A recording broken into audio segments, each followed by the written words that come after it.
नमस्कार दोस्तों, मैं हूं मनविंदर और मेरे चैनल पे आप सभी लोगों का बहुत स्वागत है। दोस्तों, जब भी किसी पर ईडी, सीबीआई या आईटी की रेड होती है, तो वो सीधे-सीधे मोदी सरकार को कोसना शुरू कर देते हैं और उनके साथ ही फिर इंडिया अलायंस वाले भी शुरू हो जाते हैं सुर में सुर मिला कर के। शायद शायद इसीलिए इनके अंदर एक सपना पलने लगा है कि मोदी को हरा कर ही ये लोग चैन से बैठ सकते हैं। जब तक मोदी रहेंगे, जब तक मोदी सत्ता में रहेंगे, ये भ्रष्टाचार नहीं कर सकते। ये स्वच्छंद होकर के अपने काले कारनामों को अंजाम नहीं दे सकते। तो अब आप देखिए, दिल्ली के मुख्यमंत्री अरविंद केजरीवाल ने शराब घोटाले में ईडी की जाँच पर सवाल उठा दिया है। शुक्रवार को दोपहर को सीएम केजरीवाल ने ये कहा कि अगर जाँच एजेंसी के पास संजय सिंह के खिलाफ सबूत हैं, तो वो सामने रखें। और दोस्तों, वो सबूत सामने आ गए हैं। वो सबूत हैं संजय सिंह के 3 करीबी, जिन्हें समन भेज दिया गया है, जो अब संजय सिंह की पोल पट्टी खोलेंगे। इनमें विवेक त्यागी, सर्वेश मिश्रा और कंवरवीर सिंह का नाम शामिल है। और ये भी हो सकता है कि अब जल्द ही सुने कि सर्वेश मिश्रा ईडी के सामने बैठे हुए हैं और इनकी पोल पट्टी खोल रहे हैं। दिल्ली के लिकर घोटाले को लेकर के पहले से ही मनीष सिसोदिया जेल में है। अब संजय सिंह भी कस्टडी में है। जब से संजय सिंह की अरेस्टिंग हुई है ना, तभी से अरविंद केजरीवाल गला फाड़-फाड़ के रो रहे हैं। मोदी सरकार को कोस रहे हैं कि मोदी सरकार उनकी पार्टी को फँसा रही है, उनकी पार्टी की फ़ज़ीयत कर रही है। और ये भी सामने आया है कि पार्टी को शेप अप करने के लिए आप पार्टी ने इधर-उधर से पैसे लिए हैं, जिसे महाठग सुकेश चंद ने भी एक पत्र लिख कर के एलजी को सूचित किया था। खैर, ठग की बातें भरोसा ना भी करें, तो लिकर स्कैम को अब पुख्ता सबूत लिकर स्कैम को लेकर के आ चुके हैं। मनीष सिसोदिया आबकारी मंत्री रहे, उनके बिना, उनके हस्ताक्षर के बिना क्या कुछ हो सकता है? क्योंकि आप जानते हैं कि केजरीवाल के पास कोई विभाग नहीं है। देन ऑब्वियसली अगर कोई विभाग नहीं है, तो कोई फ़ाइल भी सामने नहीं आएगी और कोई फ़ाइल सामने नहीं आएगी, तो उसपे उनके हस्ताक्षर भी नहीं होंगे। अब अब ईडी का काम ये नहीं होता कि वो सबूत दे, ईडी का काम ये होता है कि वो घोटाले की जो टेल है, मीन्स जो एक वर्किंग स्टाइल होता है, डॉट से डॉट मिला करके जाँच करना, ये काम होता है ईडी का या किसी भी जाँच एजेंसी का। और देश की सुप्रीम कोर्ट ईडी से पूछ रही है कि सबूत दिखाओ। एक तरीके से केजरीवाल बहुत अच्छे से रायता फैलाने की फिराक में थे, लेकिन अब उसपे लगाम लग गई है क्योंकि एनफोर्समेंट डायरेक्टर ने दिल्ली शराब नीति मामले में आम आदमी पार्टी के नेता और सांसद संजय सिंह के 3 करीबियों को सम्मन भेज दिया है और इनके पास वो सब सबूत हैं। पहली बात तो ये कि सुप्रीम कोर्ट सबूत क्यों माँग रहा है? ये भी मी लॉर्ड के जो माइंडसेट को दर्शाता है। ख़ैर, वो एक अलग बात है, कोर्ट के विषय में बाद में बात करेंगे। लेकिन ये जो विवेक त्यागी हैं, सर्वेश मिश्रा हैं और कंवरवीर सिंह हैं, ये लोग ईडी के सामने पेश होंगे और ये वो सब बातें बताएँगे कि किस तरीके से, क्या-क्या हुआ। ये बताने की ज़रूरत नहीं है, आप सब लोगों को पता है कि कैसे-कैसे, कहाँ-कहाँ से पैसा आया। अब ये जो कह रहे हैं ना कि पैसा दिखाया जाए, तो डू यू थिंक कि जो इस तरीके का काला धन होता है, वो क्या घर में रखा जाता है? ऑब्वियसली ये जो 3 लोग जिनको सम्मन भेजे गए हैं, ये सारी बात बताएँगे क्योंकि कुछ पैसा इनके पास से भी बरामद हुआ है। और एक बात, 2014 से पहले देश में भ्रष्टाचार इसी तरीके से होता था, जैसे अब ये हम देख रहे हैं। ये घोटाला कब का है? अब से 10 साल पहले का। खुला है अब, जब मोदी सरकार ने इसको चेज़ करना शुरू किया। और इससे पहले अगर हम देखें, 2014 से पहले हम देखें, तो तमाम सारे राजनीतिक घोटाले होते थे। लेकिन उस समय की सरकारें क्या करती थीं? उस समय की सरकारें ये करती थीं कि उन घोटालों का पैसा कैसे अपनी जेब में डालना है, उसके बाद कैसे उन्हें छिपाना है और उसके बाद कैसे अपने चेहरे बचाए रखने हैं ताकि किसी को पता ना चले।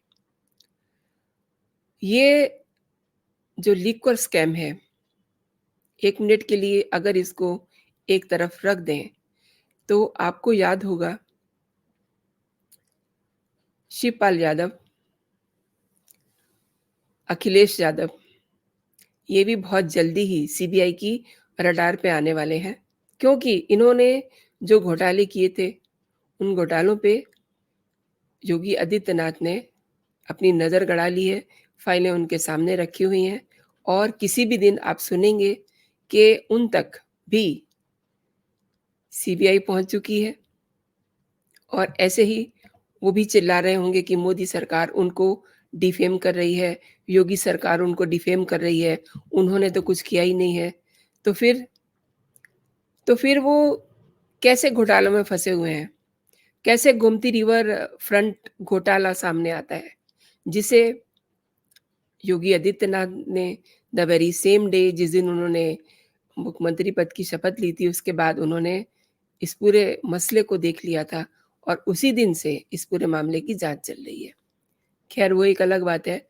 तो मैं फिर से आती हूँ, केजरीवाल जो इस समय बहुत गला फाड़-फाड़ के रो रहे हैं।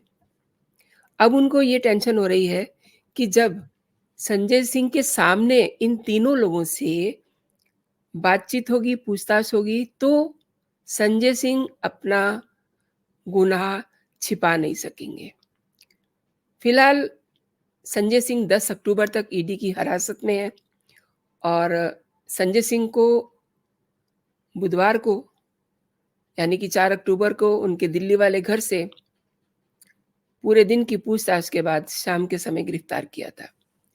और संजय के इन करीबियों पर आरोप लगाते हुए ईडी ने क्या कहा है? ईडी ने ये कहा है कि सर्वेश ने संजय सिंह के घर पर उनकी तरफ से 2 बार 2 करोड़ रुपए लिए थे। वहीं संजय सिंह के पर्सनल असिस्टेंट विजय त्यागी को अमित अरोड़ा की कंपनी रिलायंस हॉस्पिटैलिटी के कमर्शियल प्रॉफिट में हिस्सा ऑफर किया गया था। कमाल है! देखिए, इन्हें प्रॉफिट में हिस्सा भी मिल रहा था और ये अपने आप को बहुत ईमानदार कह रहे हैं। और केजरीवाल एंड इनकी जो कंपनी है, उनका तो क्या ही कहना। वो तो ये कहते हैं कि पूरी दुनिया में उनसे ज़्यादा कट्टर ईमानदार कोई और है ही नहीं। अगर कोई है तो इनके सामने लाके रखा जाए। तो अब इनके सामने वो ईमानदार तीनों बैठेंगे, संजय सिंह के सामने सारी बात खोलेंगे कि किस तरीके से, कहाँ से, कैसे-कैसे पैसा पहुँचा। ईडी इन तीनों से क्राइम और इनसे पूरी आय का पता लगाने के सवाल-जवाब करेगी। और एक बात और मैं आपको बताना चाहती हूँ कि जनवरी में ईडी की चार्जशीट में संजय सिंह का नाम जुड़ चुका था, इसी साल जनवरी में। और जब संजय सिंह का नाम जुड़ता है तो ये कितने शातिर हैं। ये कहते हैं कि उनका नाम गलती से जुड़ गया है।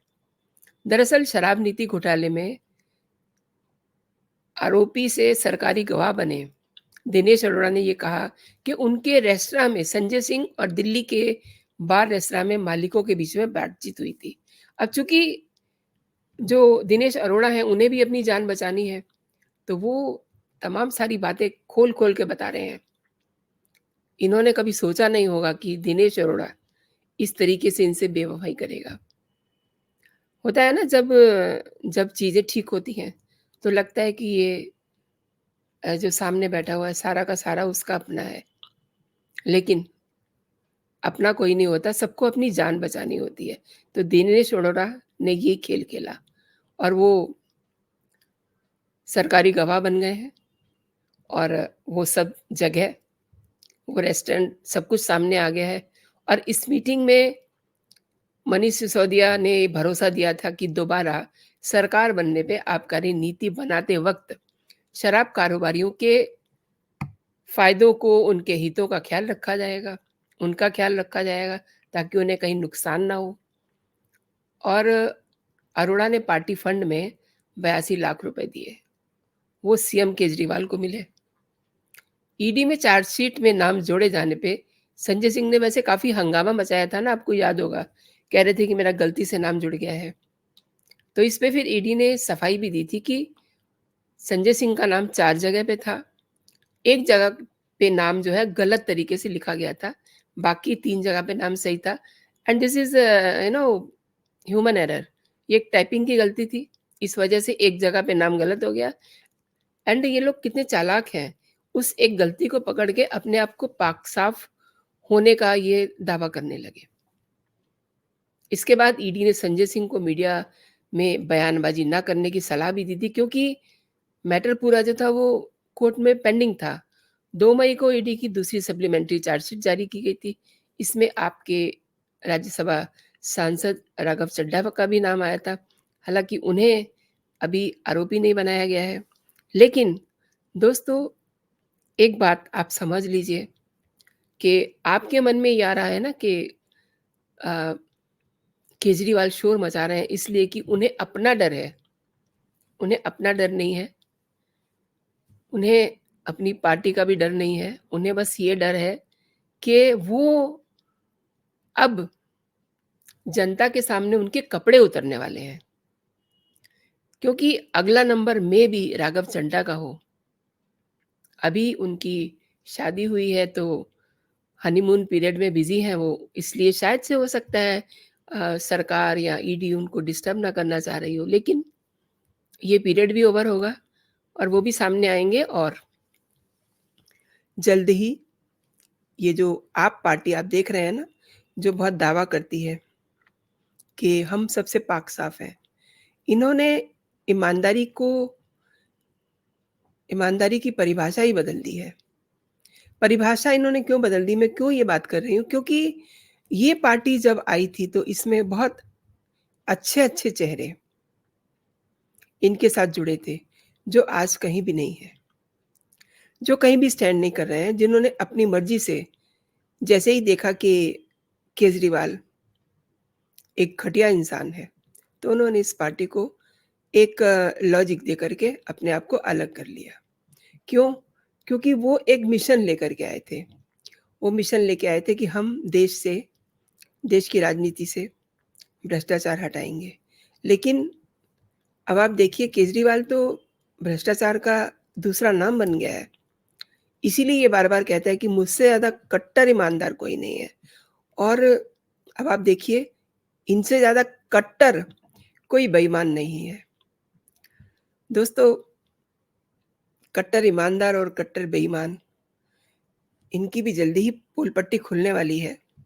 लेकिन इनकी पोल पट्टी जिस दिन खुलेगी ना, तो आप ये समझिए कि इनकी पार्टी का पूरा पैकअप हो जाएगा। और आम आदमी पार्टी, जिस पे इन्होंने इतना पैसा खर्च कर दिया है, जिस पे इन्होंने ये भी नहीं सोचा कि ये पैसा कहाँ से आ रहा है, ये पैसा देश से आ रहा है या विदेश से आ रहा है, या इन्हें खालिस्तानी फंड कर रहे हैं। इन्होंने सोचा नहीं, इन्होंने देशद्रोह भी किया है। तो एक ना एक दिन इनकी पार्टी का पैकअप होगा और वो दिन ज़्यादा दूर नहीं है। ये भले ही आपको दिखते रहें, लेकिन ये उस समय उस स्थिति में होंगे, उस राजा की तरह होंगे, जिसके शरीर पे एक भी कपड़ा नहीं होता। तो दोस्तों, आज के लिए इतना ही। आप अपना और अपनों का ख़्याल रखिए, खुश रहिए, स्वस्थ रहिए। और एक बात, ये वीडियो अगर आपको पसंद आया तो इसे आप लाइक ज़रूर कीजिएगा और इसके बारे में आप अपनी टिप्पणी मुझे ज़रूर दीजिएगा। एंड सेकंड थिंग, अगर अभी तक आपने मेरा चैनल सब्सक्राइब नहीं किया है, तो चैनल को सब्सक्राइब कर लीजिए ताकि जो भी मेरा कंटेंट हो वो आप तक सबसे पहले पहुँचे। जय हिंद, जय भारत।